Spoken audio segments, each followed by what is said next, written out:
Hello, all, and welcome to the Fantasy and Sci-Fi Fanatics podcast. I'm your host, Daniel Kubal. Today, I have me a very special returning guest, David Green. David, how are you doing today? I'm very good. Thanks for having me on. How are you? Oh, excellent, excellent. I always love when we can get somebody on for a second time. It just makes me feel good, like we're actually doing something. So, Oh, uh, I'll come third and fourth and fifth time as well. It's all good for me. yeah, yeah. Well, David, if you don't mind telling the audience, like I said, we had you on, in this past year for season one. Since then, what have you been up to, my friend? Um, it seems like the year has gone very, very quickly. Yeah. Oh, I know. It's kind of mad to think that yeah, it's been almost a year since I was on here last because Yep. and so what's been going on? Yeah, quite a bit. It's one of those things where I kind of think not a lot, but also quite a lot.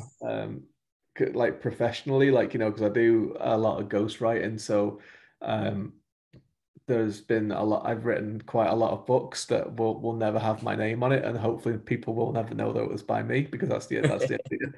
Um, but with my own stuff, I've had just the one new book, but I've kind of got a few things that are ready to kind of come out, and that we're just kind of figuring out when is the best time to release them.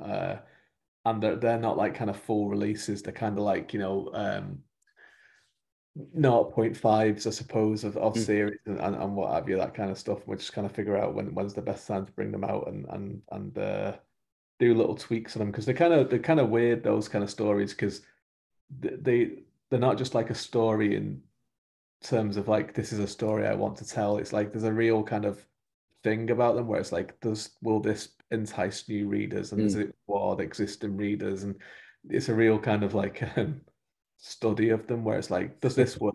Does this Yeah, work? yeah. Is this too much? Is this not enough? Does this give it too much away about things? So there's kind of like quite a lot of deliberation about them there. So I've been working on a couple of those things for my two different series. Obviously, I was working on Path of War, which took quite a long time. It's quite a big book and it's quite a complex book as well. Um, Working on the next in my Helen Haven series, Oh, cool. well, which I'm currently working on at the moment. I'm near the end of that one. And then personally, yeah, I was diagnosed with autism. This Mm. I was last on talking to you, which was interesting. Which is kind of like shone like a new kind of light on my like life in general, but Yeah, yeah, also yeah. um, my work process and other things like that. So that's been interesting. And Yeah, I got a year older as well, which happened. David, I blame you then because I did too. Oh, did you? What, the age? Yeah, I age people. Yeah. Yeah, yeah. It's so funny. I was just talking to another author and they're like, oh, yeah, we just were talking about getting you on the podcast, and they're like, yeah, that was like what, 2 months ago? I was like, no, that was like a year and a half ago.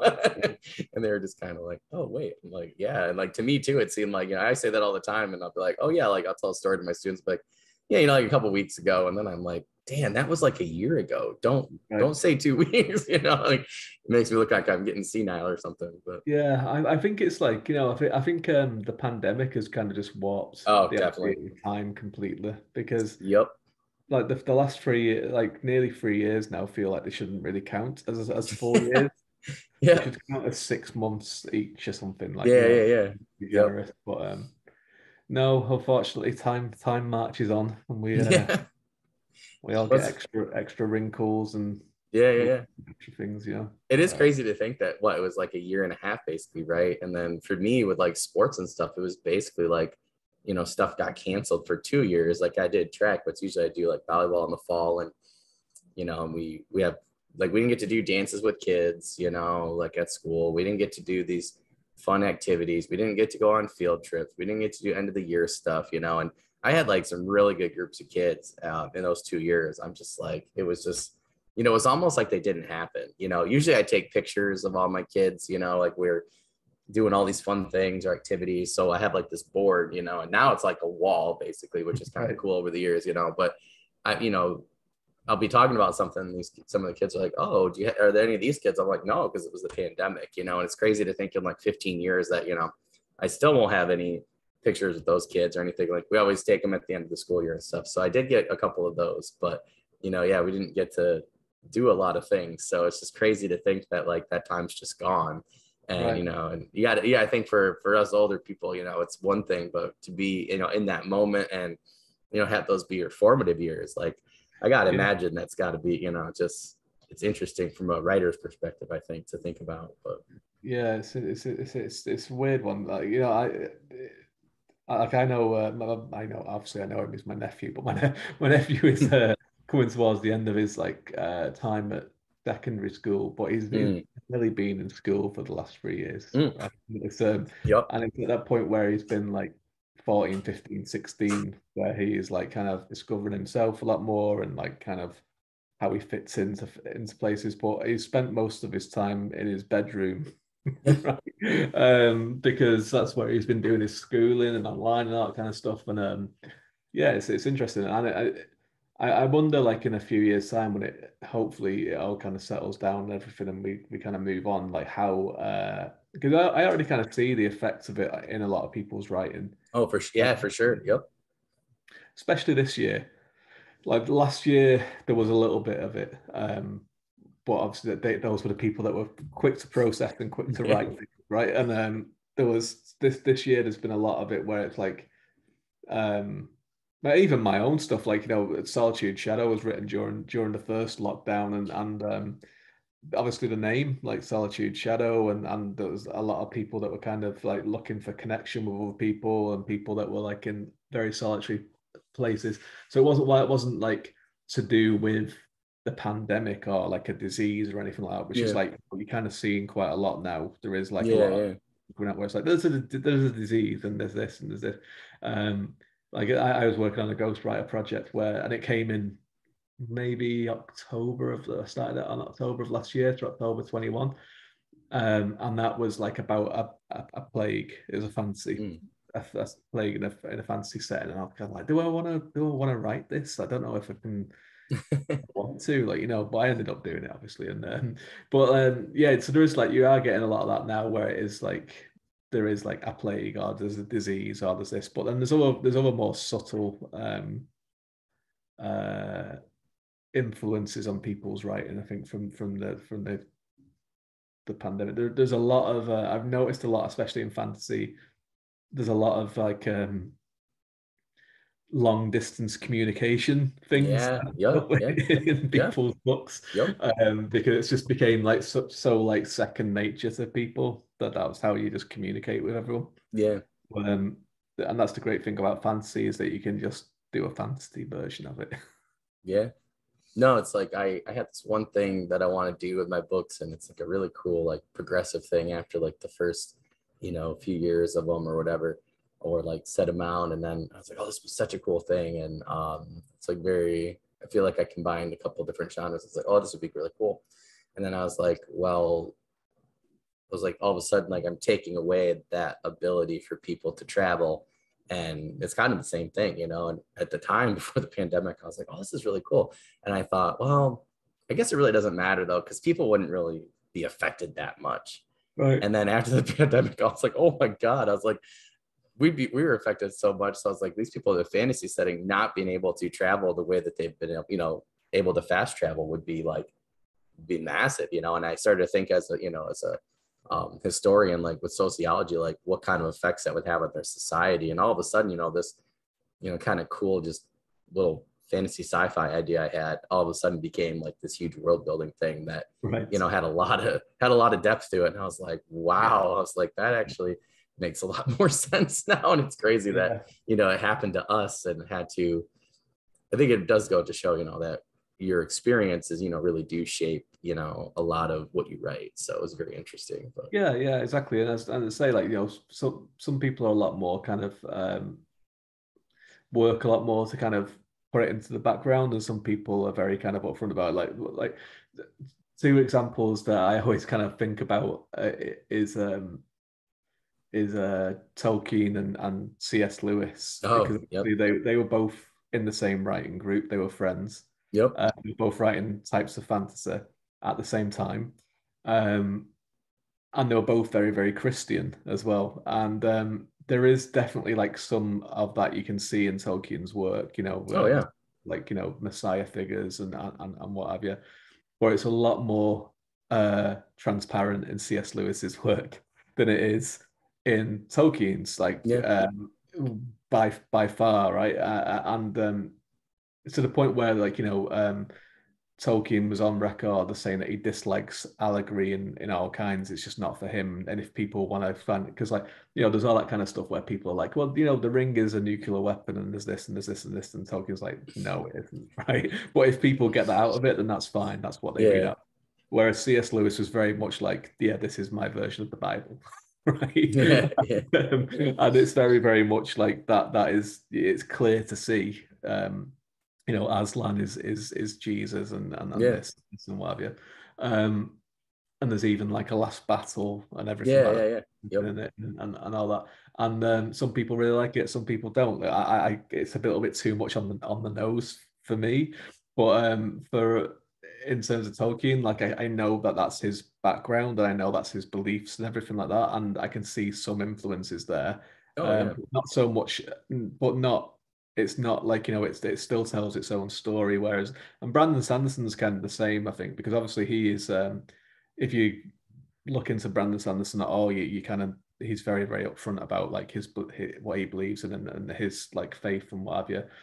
But when you read his books, it doesn't really come through super strong. Like they're Yeah. quite clean in a lot of ways, and they're quite like sexless in a lot of ways, Yeah. um, which you would kind of jive with his kind of moral belief. And I know when he took over Wheel of Time, he kind of talked about that, where he's like, there's some things that Robert Jordan did that I wouldn't do in this kind of way because of this, and this. But he does a lot of things, like a lot of quite diverse representation, which you wouldn't expect with someone of his kind of background, I Oh suppose. yeah. Yeah. Yeah. Um, so it's always interesting to see like how much of a writer will put in of their own background and Yeah. how they kind of keep to the front and push to the back.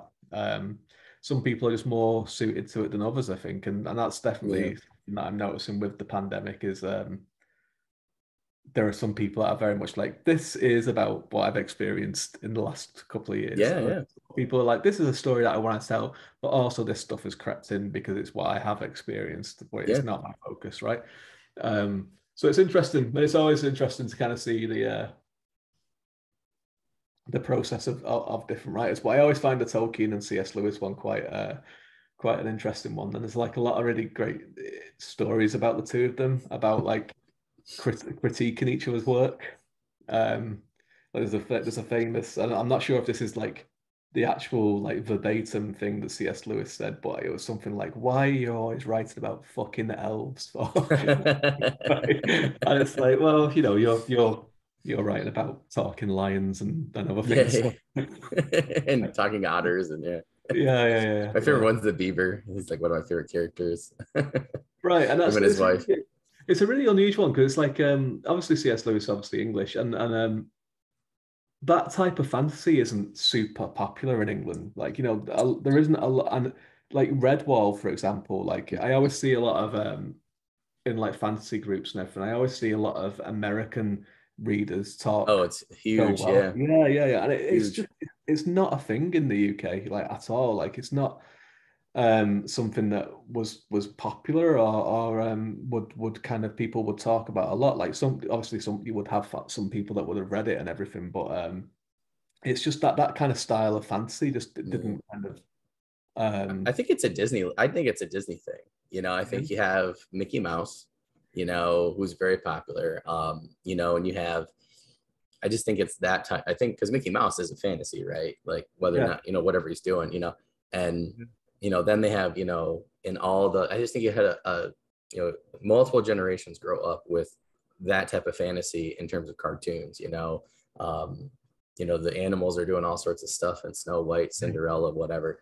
So I yeah, think that when those books came out, I really think it was really like the perfect audience, in terms of the United yeah, States, yeah, and with the amount, when you look at that time too, in terms of population and this and that, what was available. I think that I think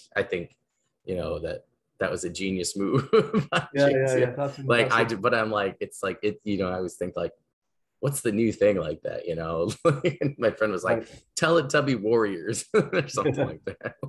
Do you think as well, also as well, it's like there's things that like some readerships will accept Oh, that for are sure. happening to animals that if humans were doing it, they'd be like, this is too violent, or Oh, this for is too sure. much this. But while it's animals doing it, that's fine. Yeah, yeah. No, yeah. I think it totally, like, I think it takes the, whole thing. Like I got through, like last summer, I got through like, I guess it was 2 summers ago. Like I just got burnt out because I was reading so much. I got to get back to it, but I got through like 3/4 of Lord Brocktree. And he's a badger, and I'm like, oh, this makes total sense, that a badger would, be like this good at fighting if they were like a knight or something like that. So I definitely think that that has a lot to do with it. And he also does too, like different animals are, you know, meant to represent like different classes, and some of them are more warlike, and I'm like, oh, Sure. that actually makes a lot of sense. So yeah, Yeah. there was like some, there was like, and that's like the whole point with Redwall, is Redwall, like the main character is like a smaller mouse, and Right. they're not supposed to be these great heroes, it's supposed to be like a badger or something, and yeah, it always is really, really interesting. The Lost Patrol, I think, is a good one because you get a good mix in there of, the different races, or, whatever you want Yeah. to call them, the different animals. But yeah, I totally think you're right there. Like, yeah, it's definitely, it made interesting world building. And I think it read really, really interesting. But yeah, I read those so much as like in middle school. I just bought them again, actually. I was at a sale and they're like, oh, like 10 cents a piece. So I Yeah, bought like I've 50 of them. I was like, never, I have to have them. never read them. And like I'd to be honest with you, I hadn't even heard of them until I think a game came out on the Xbox about Oh, yep, 2, 3 years ago, and I was yep, like, yep. "Oh, what's this?" And then I was looked into it, and I was like, "Oh, it's a series of books. Like, I've never heard of them." And then I just kept on like, then I was like, "Oh no, I have heard of them because I remember this person talking about them, and I just Yeah, yeah, didn't realize there it was like animals, right?" yeah, Um, but yeah, it's funny that they're all like people don't mind prejudicing animals, right? It's like the yeah, skunk, yeah, skunks, they yeah, stick. yeah, No one likes yeah, them. Rats are always sly, and yeah, dogs are always heroic, right? yeah, And yeah, yeah. It's yeah, interesting because, like, it's like which I'm not saying there should or shouldn't be. It's just it was interesting to see the backlash with D&D with races and classes and things, but not those books. Because yeah, I'm like, he the did the same animals. exact thing, Imagine and imagine if all the animals knew about these books and were yeah, like, exactly, look what he yeah. said about us. The All skunks these, would just be like so mad. They'd be like, yeah, "What yeah, did you yeah, do yeah. to him?" All these like all these like rats are always like, you see what they're always Yeah, saying about us, and yeah, snakes like they've got such a bad reputation. yeah, yeah, yeah. Oh, Yeah, it's really it's funny. funny. It's totally true though. Right. We'll go with that second one there. This is perfect time for it. So, what is your new book, Path of War, about? And that is book 2, correct? It is, but so it's all about animals now. Yeah, it's just the new. It's just gone We an just got all the animals into this world all the building animals now, and now came they're in. fighting. That's actually really cool. Yeah, I replaced all because yeah, I replaced all the humans with animals, and people just don't seem to see the violence and darkness in it anymore. They're all like, it's fine, it's fine. Um, no, yeah, so it's a sequel to In Solitude Shadow, so it's called Path of War. And yeah, it's more than twice the length of the first one, Oh which wow. is in true epic fantasy style. Which the first one was epic fantasy, but done. It was a smaller story with like it had big stakes, but it was more of it was a smaller story, which was quite confined one, and it was meant to be like epic fantasy with a smaller page count. So the second one was always going to be bigger Mm, because the kind of scope is widened and there's a larger cast of characters, and then what happens at the end of the first one means that it has to go bigger anyway.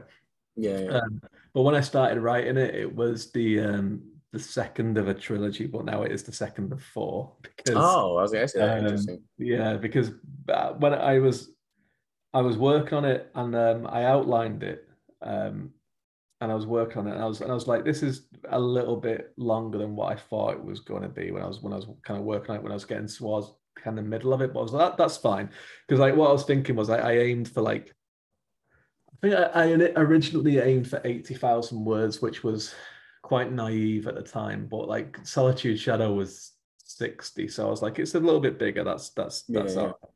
And um, and then I was kind of got to the towards the middle, and I was about 50,000 words in, and I was like, this is towards the middle, and I was like, so I was like, it'd be about 100,000. That's also okay.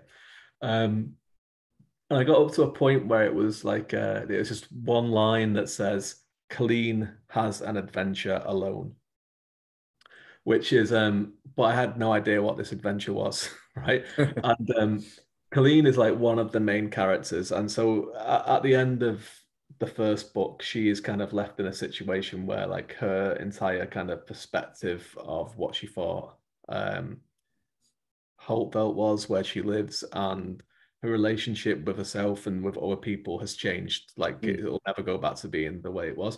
Um, so she's traveling with like a couple of people that she has a different kind of relationship with, and they're all kind of lots of different tensions and what have you. So I wanted her to have like a little adventure alone away from the group to kind of just like, blow off some steam, do a little bit of character development, put a little bit of like thing in the middle of the book.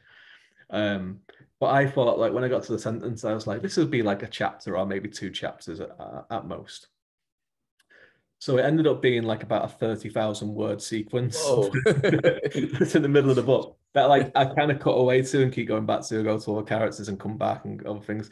And it's like a real kind of like sword and sorcery kind of style kind of thing. It's like an adventure.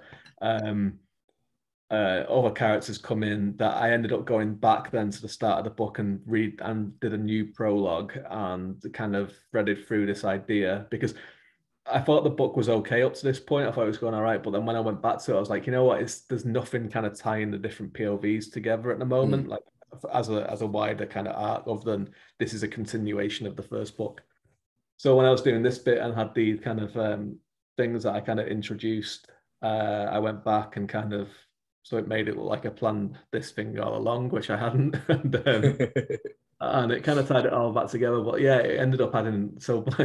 By the time Colleen then went back through the outline, I was at about 85,000 words, and I was still at the middle of more or less just beyond the middle of the book of the outline. So I was like, oh, this is going to be quite a lot bigger than what I yeah. thought it would be. So I ended up taking a few elements out that I was going to deal with in this Mm. book. And then I was like, book three is going to be twice the size again. Which I didn't want to do. Like, 'cause I didn't want to do like a 300-page book and then a 600-page book and then a 900-page book, right? Yeah, Because it's yeah. for lots of different reasons, like for story sense and for like being kind to the readers, and also for like business sense as well, which has to come into it. Which, yeah, yeah, it's true. So I was Especially with like, epic oh, fantasy, yeah. yeah. So I was like, you know what? I think if I can do four books, and kind of I can expand on a few things then to kind of that I wanted to expand on, which I would have had to have left out if I was trying to do three books. So it ended up so Path of War became the second of four. But it still has the trappings of that middle trilogy kind of thing. So it is darker than the first book. There is we spend a bit more time with people that would be traditionally the antagonists, but there's like a little bit of a spin on that. And there's one character that I really enjoyed writing that has a real kind of descent into madness kind of thing because Mm, he's a character. He's in the first book a little bit. He doesn't have he has a little bit of a POV chapter in the first book, and we see him a couple of times do a few things. And he is a character who is kind of like treading the line of like decency and clarity, I suppose. And in this book, he is kind of confronted with again one of the big themes of this book is change.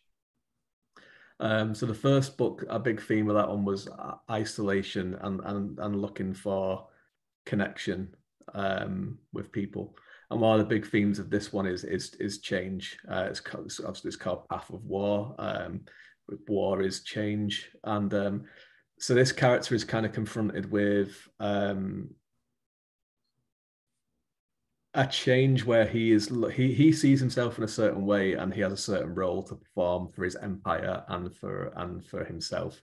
And the person that he is most devoted to has got a new way of doing things, which changes Mhm. his position. And I wanted to kind of explore like a person as so powerful as him.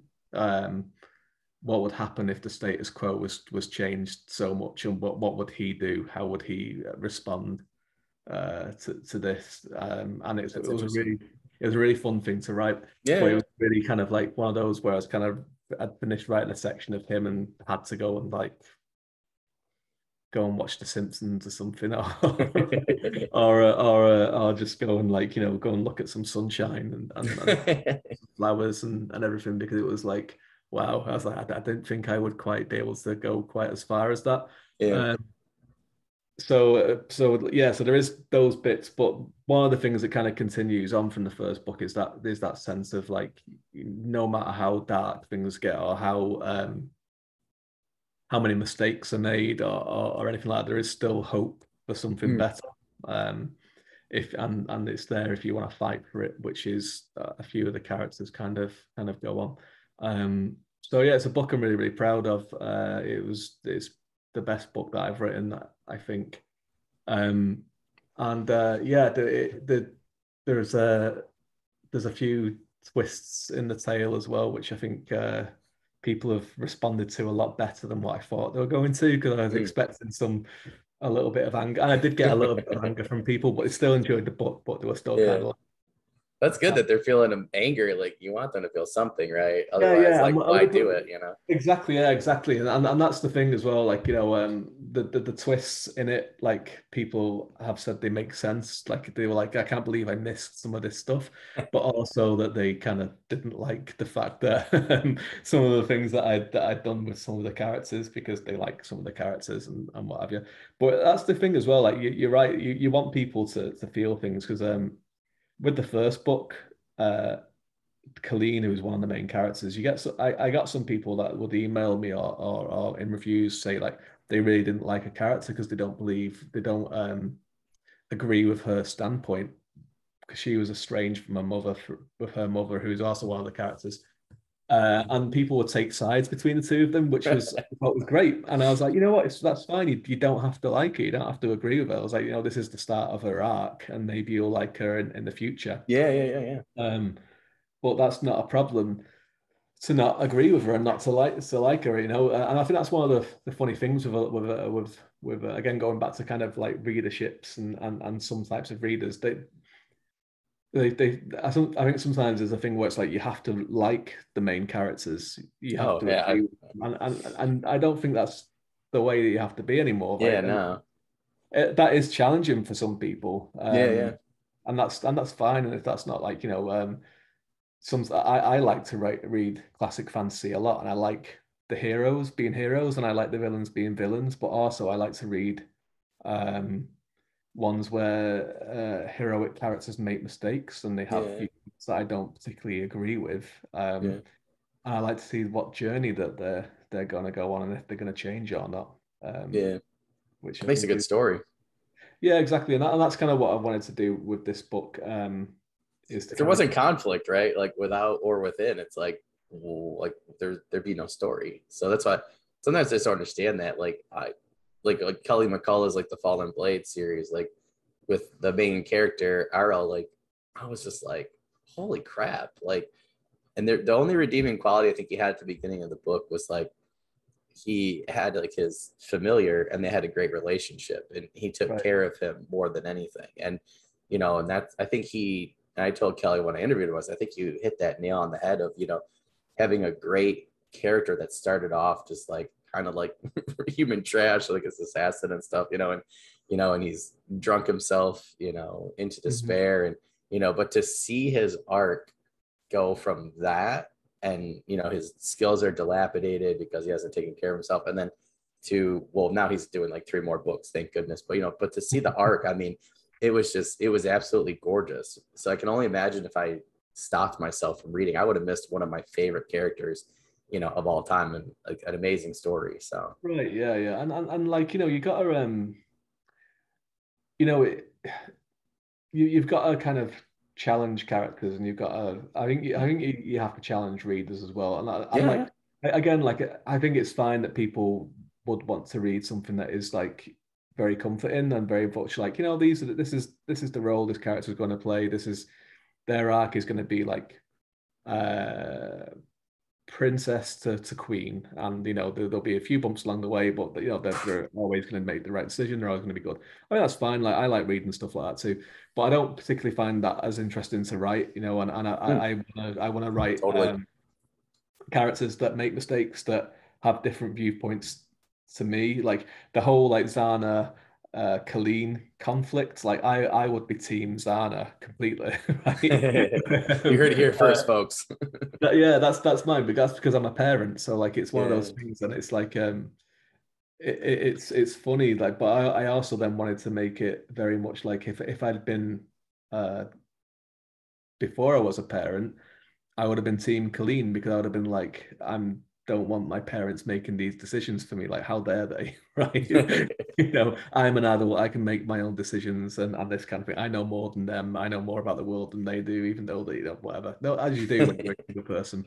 Yeah, Uh, yeah, and But like as a parent, I'm like, yeah, I would have done what Zana did, and I would completely believe in it, right? And But you would also, as a parent, also have regrets if your relationship with your child broke down as well. And so that's what I kind of try to make it as realistic as possible from their points of view, even though my point of view is not the same as theirs, right? And yeah, it's yeah, the same in the second book with Nexus, who is the character who goes on this descent of madness. Like I don't agree with him in any way, or shape, or form.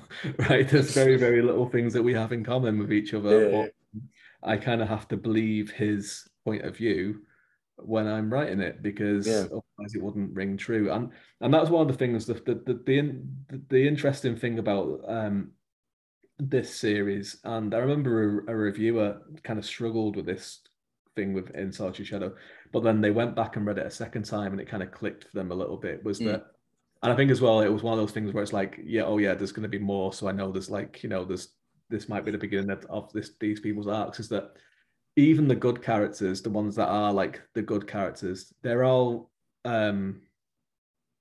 complicit in this bad empire that they're in, right? And the empire that they're in, they have their uh, they have their own reasons for doing what they're doing. They think that the reasons that they're doing, and that basically what they do is they're constantly in a state of war, um, for various different reasons. But they think that is the only way that they can survive. If they don't do it, they'll be trampled on by other bigger nations and what have you. yeah. Um, Historically, that's pretty accurate. I yeah, mean, exactly. Yeah, exactly. That's kind of because they started off as a state, as a city state that grew like Rome did. Um, but They do some horrible things. They do some terrible, terrible things, right? And But they try and justify it. So even the good characters that we meet are all part of this empire, and they're a part of the war effort in varying different degrees. Some of them have doubts about the empire. Some of them don't. Some of them have their own prejudices against certain other races that are in there. But they're all at the start of their own journey, and um, by the end of the first book, some of them have kind of can clearly see things need to change and what have you, and that gets continued on into the second book. So it's an interesting thing where it's like it's almost like uh, Star Wars, but you're taking the point of view of like all the stormtroopers that mm. are Well, involved, that's right? interesting. Yeah, yeah, that's interesting. And maybe some like inquisitors that have like and we're following them as they're kind of like looking at it and going like, is this right? should we have blown up Alderaan? Should Yeah, we have done this? yeah, And some people be like, oh no, we should have done because they were full of rebels, they were harboring rebels, and that's why we did it. And other people be like, well, are all of them rebels? Are they all like that? And it's like yeah. that's the start of it, and we kind of see that kind of develop. Hiroshima in a nutshell. I mean, I just taught that in my, spring semester, and we talk about that all the time. We're like, like, was it okay? Like you literally Right. vaporized women and children, people who were just, like imagine if someone did that to us, to get to our military government. It's like, so I definitely think that that's right on the head right there. That's a great Yeah. thing to like explore and to think about. Yeah, exactly. And it's good, and it's a good way to start conflicts, and it's a good way to start journeys then as well, for characters. Because like, the thing is as well is that like in this kind of empire which they live in, if they were openly dissenting people, they would not be in the story by this point because they would have been taken care of Yeah, by, yeah, no, by yeah, the it's empire, true. right? Yeah, it's true. So you have to start somewhere with some people. So it was interesting, and that review always kind of stood out because they were quite complimentary about the book in general, like the writing style and the story and everything. But they were kind of like, I find it hard to kind of um, associate with any of the characters because they're all like a part of this empire. And I was just like, never didn't respond to it other than saying thanks for the review or anything. They clearly weren't American.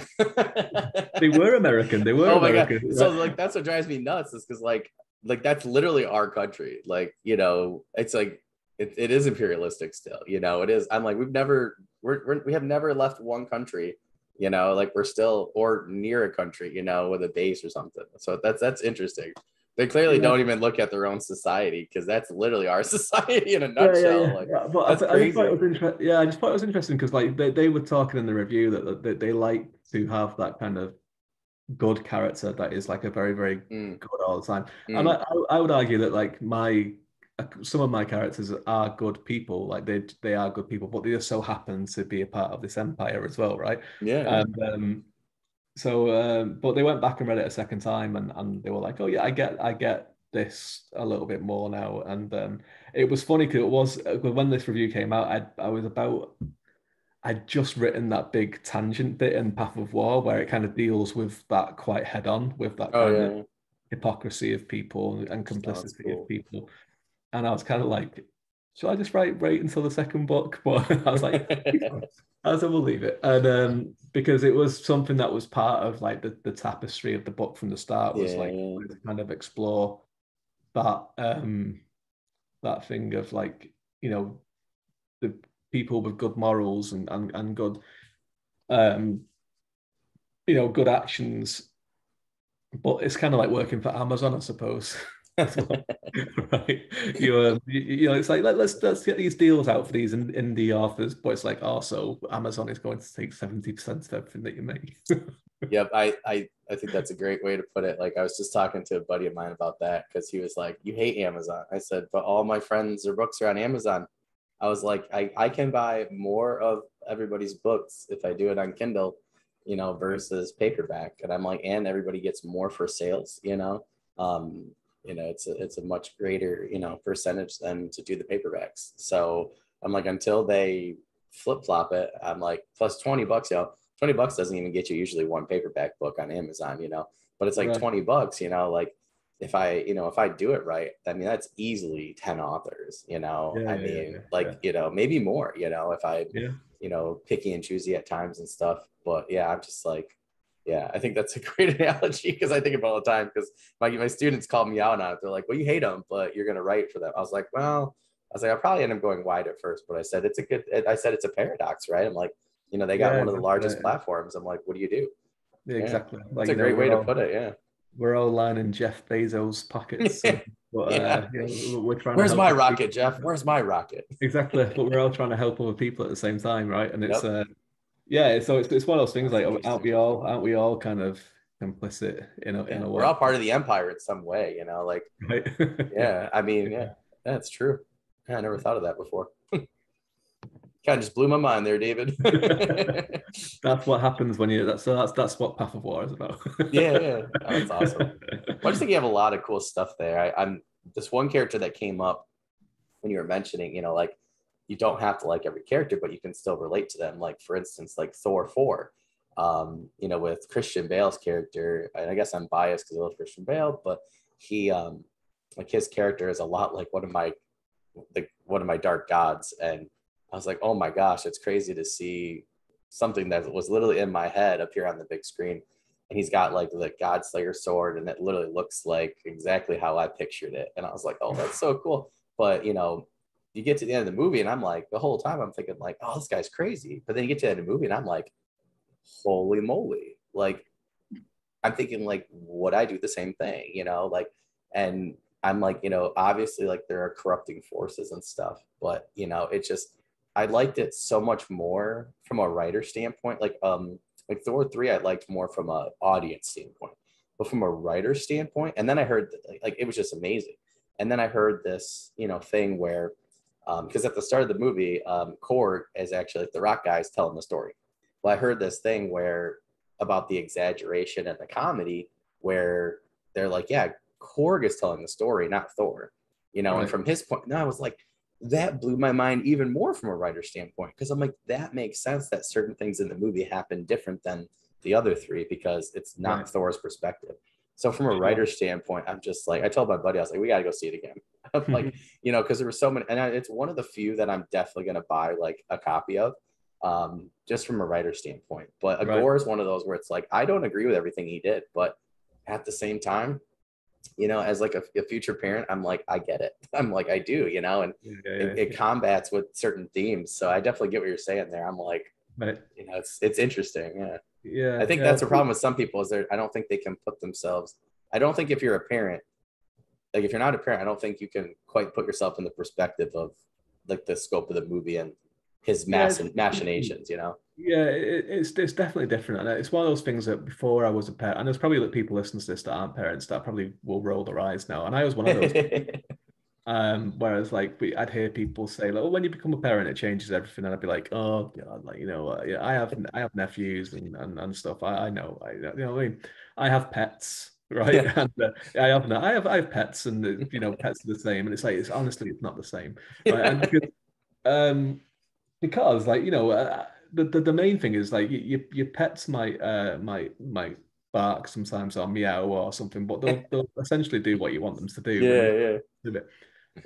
Little humans don't, right? They have not at all. Right? They have their own thoughts, and they have their own personalities, and they have their own beliefs that will change, and all that kind of stuff, and their own self-awareness. And it gets to the point where even when they get to like 2 or 3 years old, they start answering you back and arguing with you and asking you why and challenging you. Why are you doing this? Why is this? Why? And you know, you have to have good reasons for it because they won't let it go. Right?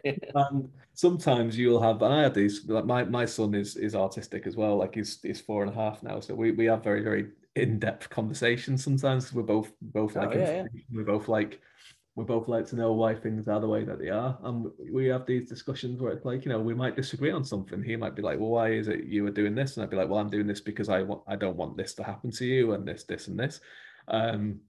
And he's like, well, you know what? I don't agree, right? But I'm like, well, I'm your dad, so that is the way it's going to be. Like, you know, and when you're older, then you'll have this conversation, maybe, like, you know.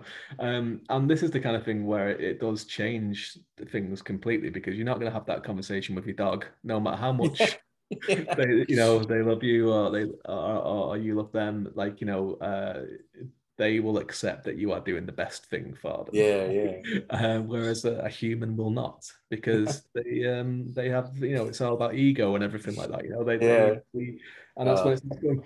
So it does change everything. It's interesting. It's an interest, and I do enjoy writing characters that are older, which is something that surprised me because obviously getting into fantasy was all about classic fantasy for me, and it was all like about teenagers becoming adults and going out into the world and achieving something. Very classic trope, yeah.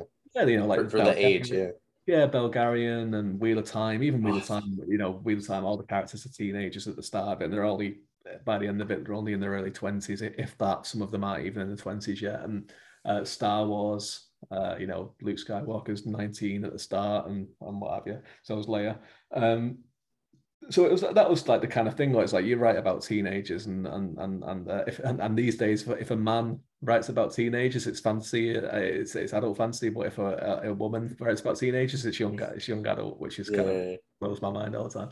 it's interesting. But when I started writing fantasy I thought I'd probably do that, but then all of my characters, well, the majority of them, there are children in it, but the main characters, like Colleen is 32, Zana is 55 or something Mm. like that. Vetigan is 108, right? Cade is like 35.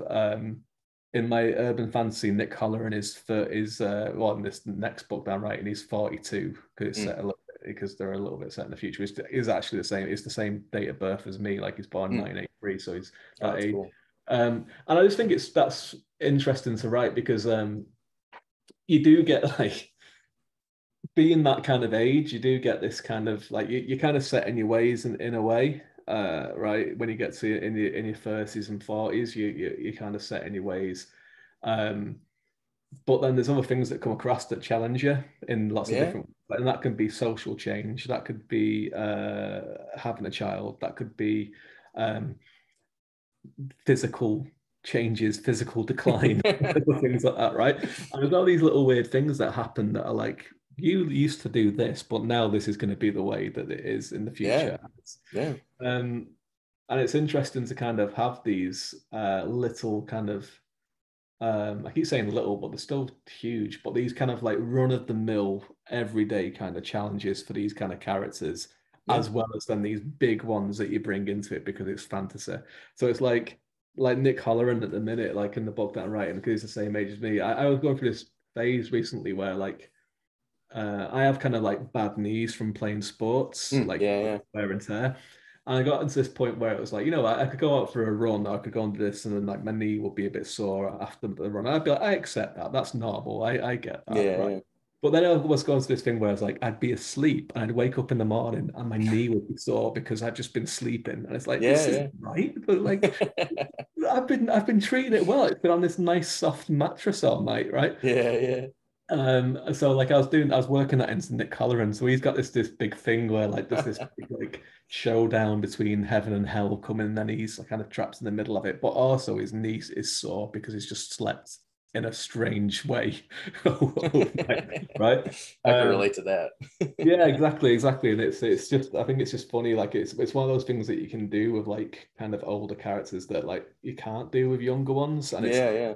it's good to do younger characters because they can be the ones that are challenging the status quo, Yeah. right? A lot more because they're going in, they're young, and it's like this is our world now. Let's go and do this.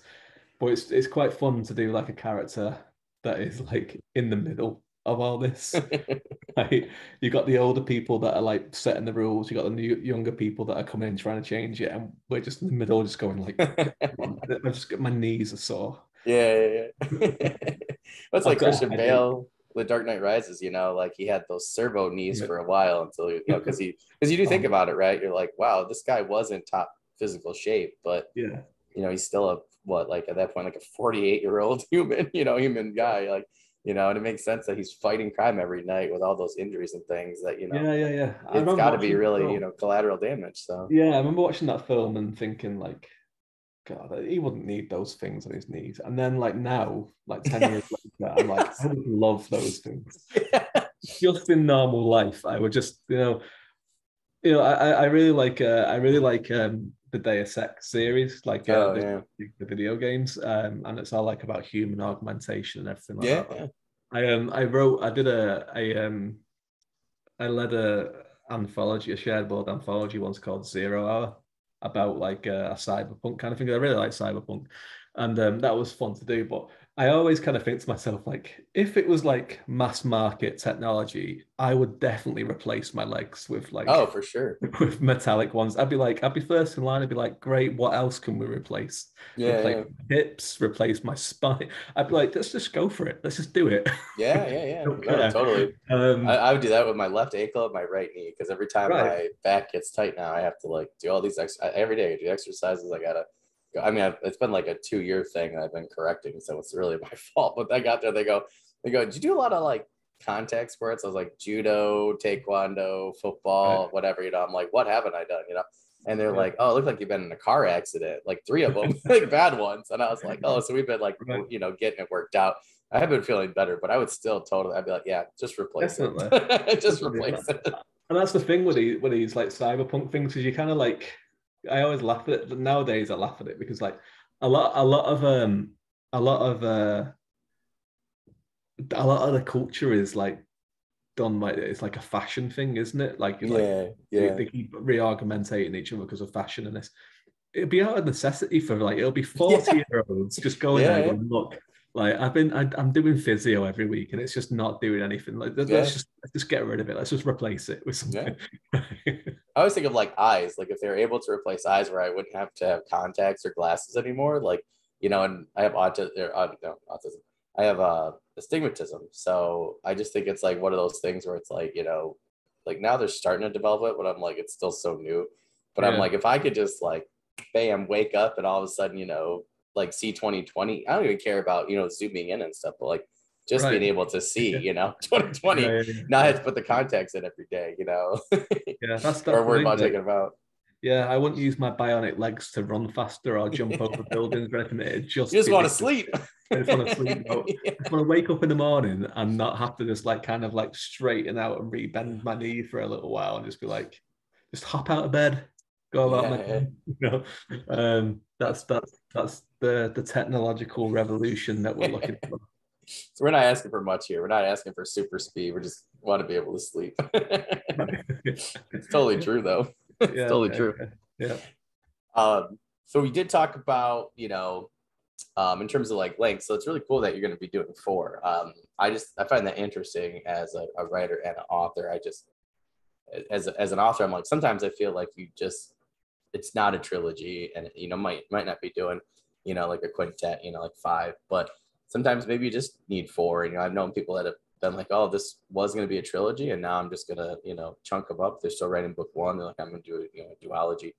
And I realized recently as a reader, I'm like, I don't care. Like if it's a good story, like, I think some people think that that's just such a big deal. And I just want the story to be told in a good way, that makes sense. So I don't know. It's interesting. As a writer, I like to do 3, but as a reader, I'm like, nope, just give me the characters, give me a good story, and I really don't care. But I just think it's interesting, like, that I think I just talked to a lot of authors, obviously, and it's just funny. I think you're like the 10th author out of like 13 who was like, yeah, I was going to do a trilogy, but I'm going to do this, or I was going to do 1 and then I'm going to do this. And I just think it's cool that we're breaking out of that contemporary, it's got to be 3.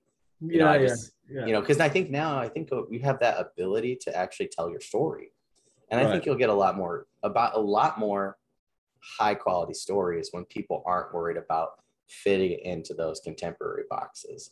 And I like indie in particular because a lot of indie authors are doing that, because I just think that's a leftover, just personally, like a leftover archaic thing from traditional publishing, and I just don't think that we have to adhere to that.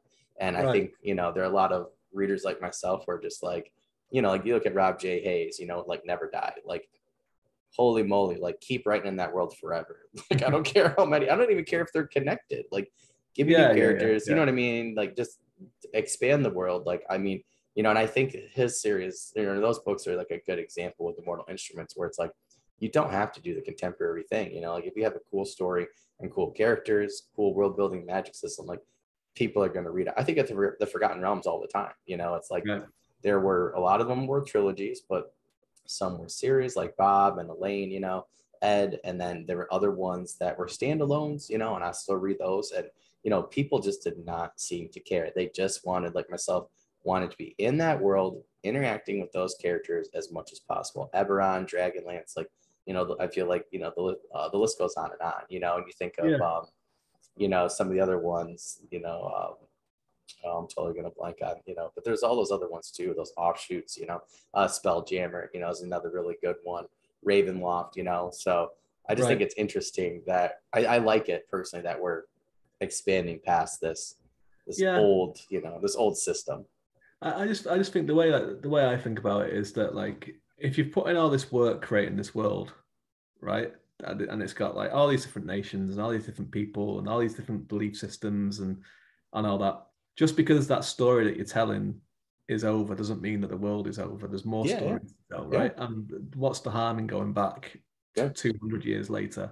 Not yeah, not not yeah, as later, obviously, because we I feel like to set a story 200 years later or 200 yeah, years before or whatever, and just tell yeah, like yeah, a story in the same world.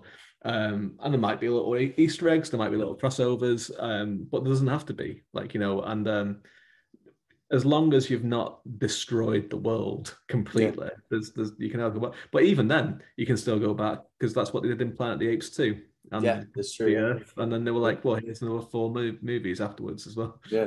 Like, Well, I've thought about that. Like, I love the Warhammer type of thing where you have technology and spells. And I actually have a really cool thing that I haven't told anybody that I'm doing with my magic system.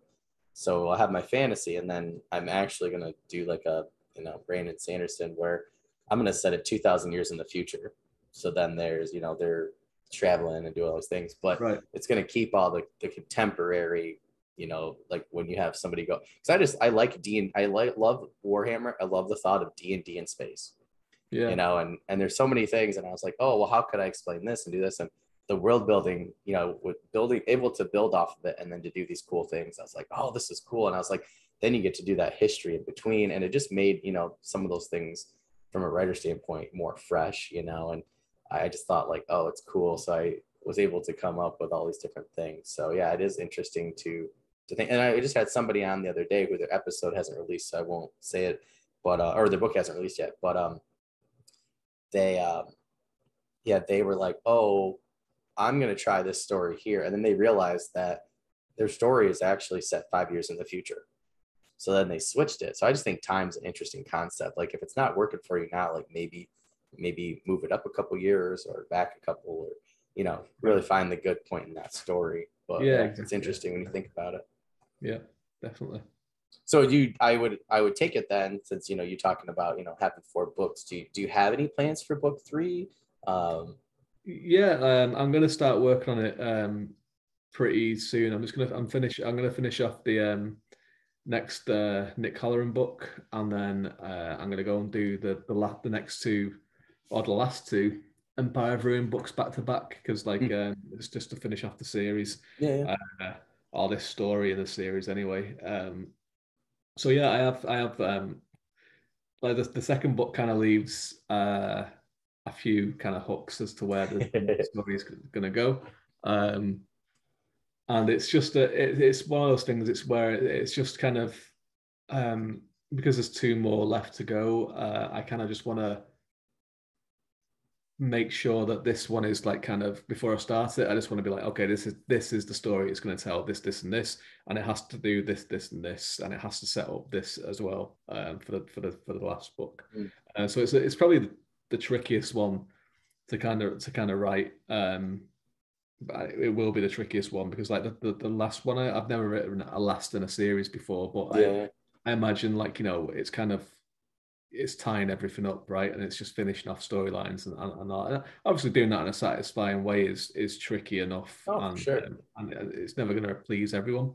yeah, Um, but the third one, it's kind of like it's third and four. It's tricky because you kind of have to keep like the plates spinning to an extent, set up new plates, but yeah, yeah, also yeah, let some plates fall as well. yeah, Um, and I kind of the main thing with this third one is to kind of bring the second book brings a lot of characters to their lowest points, where it's kind of like they're at absolute rock bottom, and some characters you might have thought that was the state the what you would have thought that's what would have happened to in the first book. yeah, I managed to bring them down even further yeah. in the second one.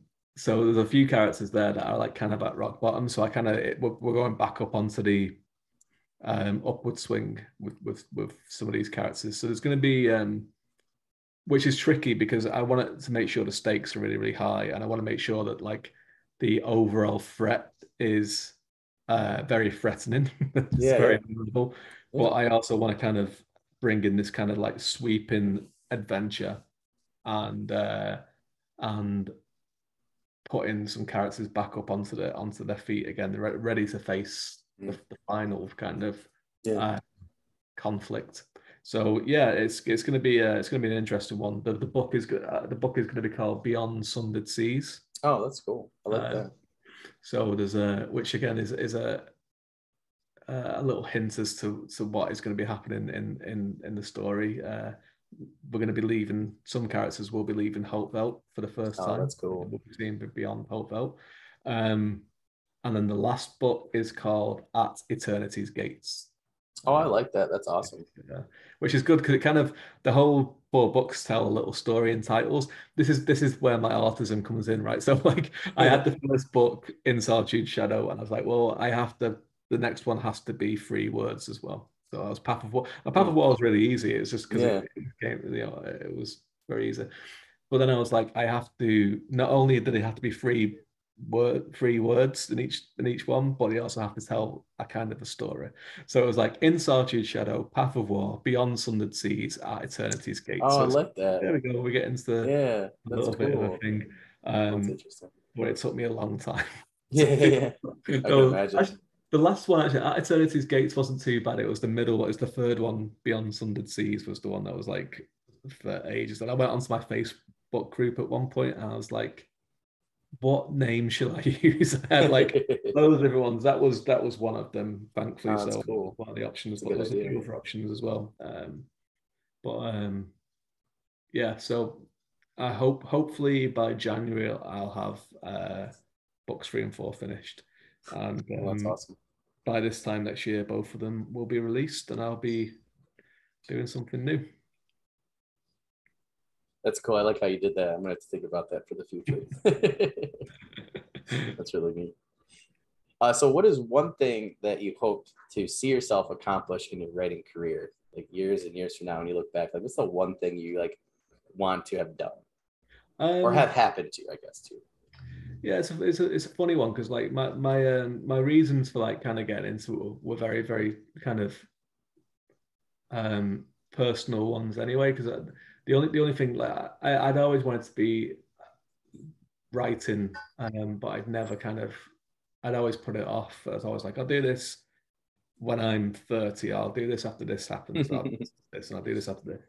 And the only reason that I kind of started getting into it was because I was like, because of like the way like my kind of like life path wound out, I ended up doing a lot of jobs that I didn't have any kind of pleasure in doing, Mm. and they were the basically jobs just to pay money, and you just Yeah, go, you know what I mean.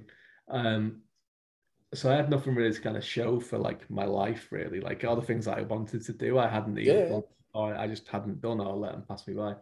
So when my son was born, I was kind of like, you know what, I wanna have something to show him when I'm older. Oh, I get that. Yeah. And especially when the pandemic started, because I was kind of Yeah. thinking, because he was just turned 2 when the pandemic started, and I was kind of thinking, when they're in school, like in 10 years' time, they'll be learning about the pandemic, Yep. and he might come home and it'd be like, "What did you do during the pandemic?" And I'd be like, Yeah. I didn't want to just say to him, "I just sat around drinking and eating Yeah. cakes." Watch Netflix. I got through 10 seasons of this show. I watch so much TV. That's Yeah. what I do, right? Won a load of online quizzes. That's what I did. Yeah. And I did those things too. But I wanted to say like, you know what, I did this. I wrote this book. Yeah. You can read it right now if you want to hear it. Is this the book that I wrote? And that's why I did it. I wanted him to have something that, and it was like it was a dream of mine that I wanted to do, and I wanted to show him that, like, if you want to put your mind Yeah. to something, you can achieve it, right? Yeah. Yeah. And even if it was just like one story that was in an anthology, or that was the initial goal. Um, so yeah, so now I've like, I have this like, by the time that he is like able to read books on his own and able to kind of read the books that I write, he'll have like a series of them that he can look at. If he wants Yeah. to read them, he can. If he doesn't, Oh, that's he doesn't cool. have to. But they'll be there that he can see it. And if he's Yeah. Yeah. that he wants to do something, that's hopefully that will help inspire him to Oh, do that's it. cool. So like that was so I kind of achieved the thing that I wanted to do. But probably the other thing is what is important to me now is like is other neurodiverse people, because that's something that like obviously it's a new thing for me, and my son has it too. And there is still like a lot of confusion about it. Like one of the main things that, like, when I talk to people about it and say, like, I'm autistic and whatever, one of the one of the first things that I hear back is, you don't look autistic, or Yeah. no, and that's not like, it's, they don't, people don't mean it in a mean No, way or yeah. there's just a lot of ill education Yep. about it. Yep. Because people, and a lot of that comes from mainstream media. People either Yeah. expect like Rain Man or Sheldon Cooper or Yep. someone who is Yep. just completely unresponsive and Yep. uncommunicative. And that isn't the way at all. So what I would like to do is, like, if I can, you know, help people see that, like, neurodiverse people can do Yeah. anything that neurotypical people can Yeah. do, Yeah. that would be great. So it was one of those things that I was, when I was like diagnosed with it, it was a relief in a lot of ways, because it explained a lot of things about me and the way I thought about different things, and thought Yeah. about Yeah. myself, situations that I'd been in. But it was one of those things where it's like, oh, I'm not going to talk about it that much. And if I'm going and doing like conventions and I'm on panels and stuff, am I going to, like, even my bio, like, am I going to mention it? At first, I was like, no, I'm not going to, because, like, I don't.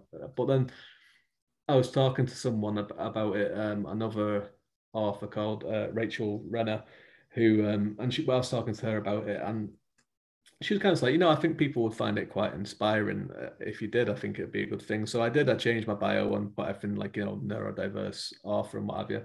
And I have had people kind of get in touch, but, like, that I'm autistic as well, and I'd Yeah. love to write a book, like, but I'm not sure I can do it.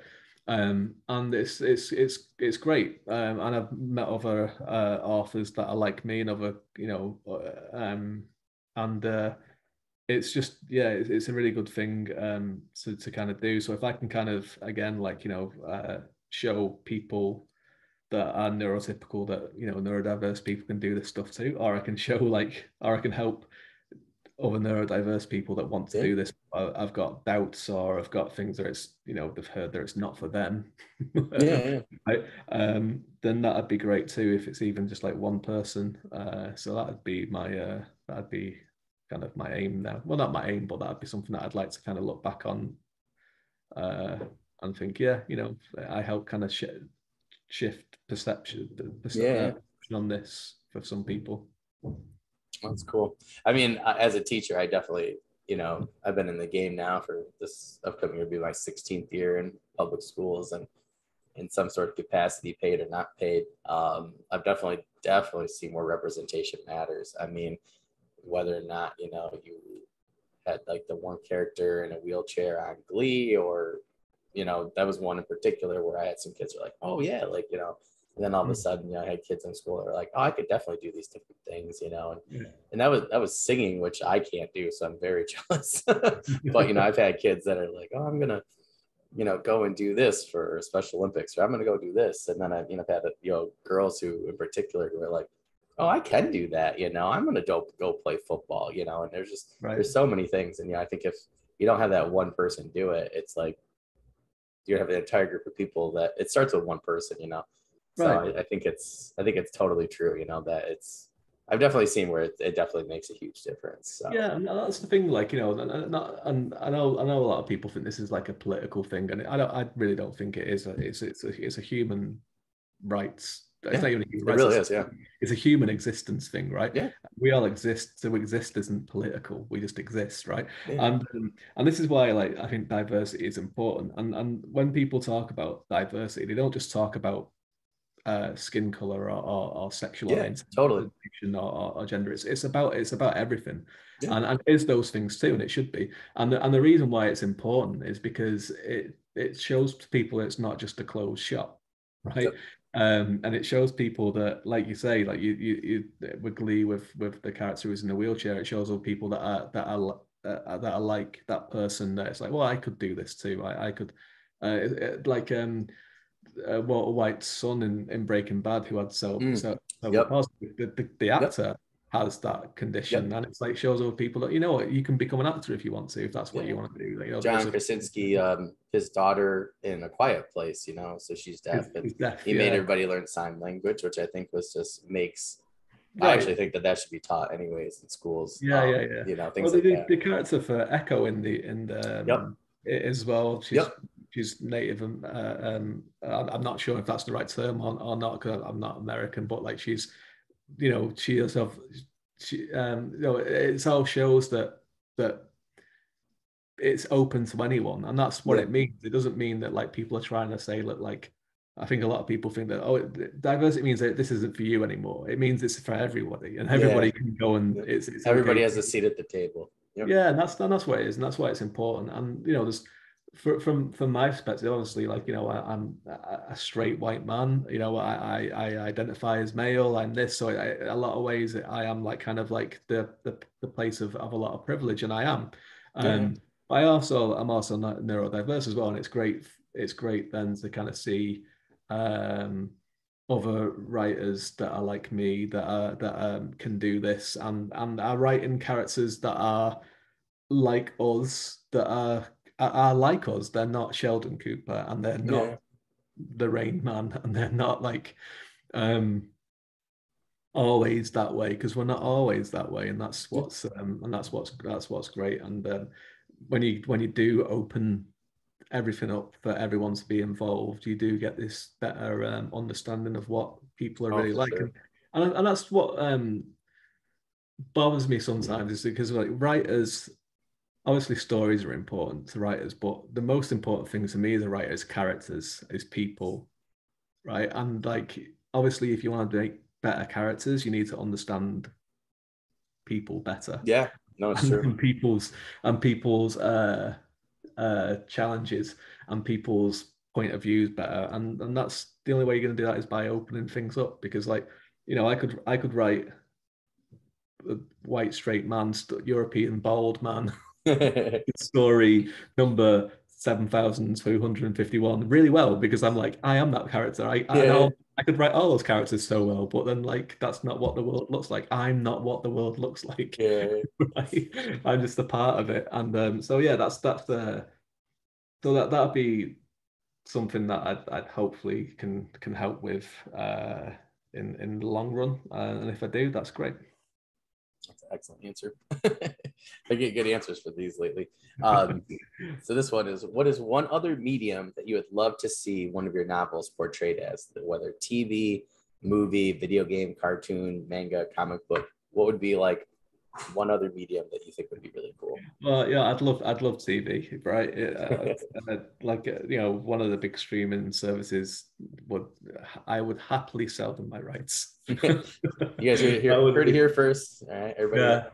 yeah, that'd Hashtag be Netflix, you fantastic. know. Yeah, it'd be fun.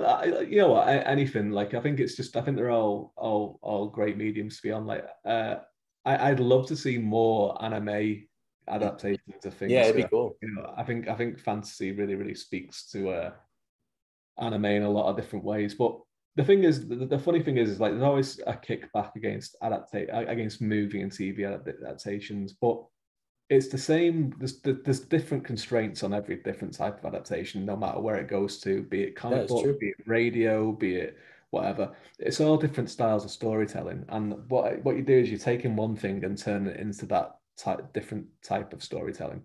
Yeah, And it's definitely different. it's this thing, because I remember like, you know, things being adapted to movies all the time, and some movies would be good, some wouldn't be so good, but always the thing would be like, I wish this was a TV show, right? Yeah, And now you're getting a lot of more things being moved to TV because of streaming, and you get good ones and you get bad ones, and people are like, why is it bad when they've got TV? Because they've got more hours to tell it.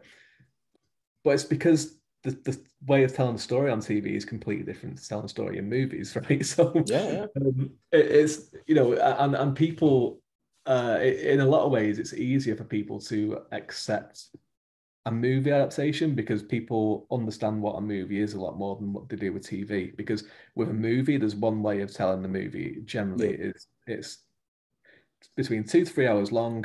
There's a first, second, middle act, right? And that is a beginning, middle, and end. With TV now, like it's so different Oh because yeah. not only is it like the length of the thing, is it going to be 24 episodes? Is it going to be 12, 16, 8? How long are each episode going to be? Um, that dictates the style of storytelling. It dictates the money that they have to spend on it as well Yeah. with the budget. But also what you have to take into consideration now is like, where is this going to be shown? Because if it's on Netflix, it's all out at the same day. And Yeah. that's a different type of storytelling because Yeah. Yeah. they can do like a slower episode Yep. where Get it's away with it. more Yeah. character development, as long as something big happens at the Yeah. end Yeah. to keep binging and keep Yeah. watching. Whereas Disney Plus, it's like I think that's where her Obi-Wan was like it was an arc, and people were like, "Oh, this Right. is dull." And yeah, I think they actually for them, I think they need to start. I don't know if they need to, but I just think it's interesting. I think people need to start realizing what you're saying, like like Stranger Things is different because you can watch the whole thing in a day, right? Versus a Right. Disney Plus where you have to wait each week. So Yeah, it's a yeah, different. exactly. They're a different type of medium, even though there's the same. They're TV. Exactly, yeah, Yeah, exactly. that's So true. it's more difficult for people to pro because people then are like, well, it's on TV, they have more time to do this. Why are they doing this? When it's not quite as simple as that. And Yeah, like yeah. if you go onto Amazon, then they do a thing where they release like the first 2 or 3 episodes on Yep. the first night, and then they go weekly. Which again, you have to write the first 2 or 3 episodes in a different way than you write the other ones because um, you're able. And what they do a lot of time is they will do like a little mini arc on those first few episodes, and the Yeah, middle yeah. one will be the slower one where they develop certain things, Yep. and then the third one ends on a big cliffhanger, so you come back next week to watch it. Yeah. Um, so it's funny, like I see some writers do that. They'll go, "Oh, TV, yeah," because then they won't have to lose this. They won't have to chop this out. And it's like they will Yeah, have yeah, to yeah. do all those things Yeah. and probably invent things too to make it fit TV. Yeah. So, but yeah, I'd love it, and I'd be very kind of like if it ever got to that point where like there was like people looking to do it, I would be completely open to it. I would help out as much as possible, but I'd be kind of if I had the fan base at the time as well, I'd be like, look, this is going to be very different. Just get yourself ready for it. Yeah, yeah. No matter what it comes out on. It's awesome. We'll start with that last one there, David. Do you have any news, promos, updates, anything like that to share with us? No, so I'm kind of like in between books at the Yeah, moment. yeah, yeah. Yeah, Path of War has just come out. I'm working on the next Nick Halloran book, which is called One Life Left. Oh, that's cool. So that hopefully that one will be out maybe by November at the latest. I hope. But what we're also doing as well is we're going to have a kind of series starter for Empire of Ruin and a series starter for Nick Halloran coming out Oh, at that's some point cool. as well soon. Not sure exactly when. The Empire of Ruin series starter is about a character called Tilo, who is in the first book. Is quite a mysterious character. It's a prequel, kind of explaining a little bit about him, um, and it leads into the very start of the first book. And the Halloran one is an expansion of a short story that I did for him, which was like it was like an 8,000 word short story, and I think the things end up about 40,000 words, so it's I know quite that feeling. it's quite built out, quite expanded. Um, so they're both going to be coming out at some point in the next few months as well. The Halloran one will probably come out on the same day as the next book, and Oh, that's the cool. Empire of Ruin one will be kind of at some point. That one will be free to everyone that's on my newsletter or in my Facebook group. Oh, cool. Both of them will probably actually, and then they'll be like the like 99 cents on Amazon or whatever. So yeah, there'll be a few things there. And I'll be working on the next books at that point as well. So that's pretty much it. Oh, that's awesome. I just want to remind our audience you can find David's first episode on my website. You can also find it in season 1. You can go onto the YouTube channel. You can go to Spotify, RSS.com. That's also where this one will be.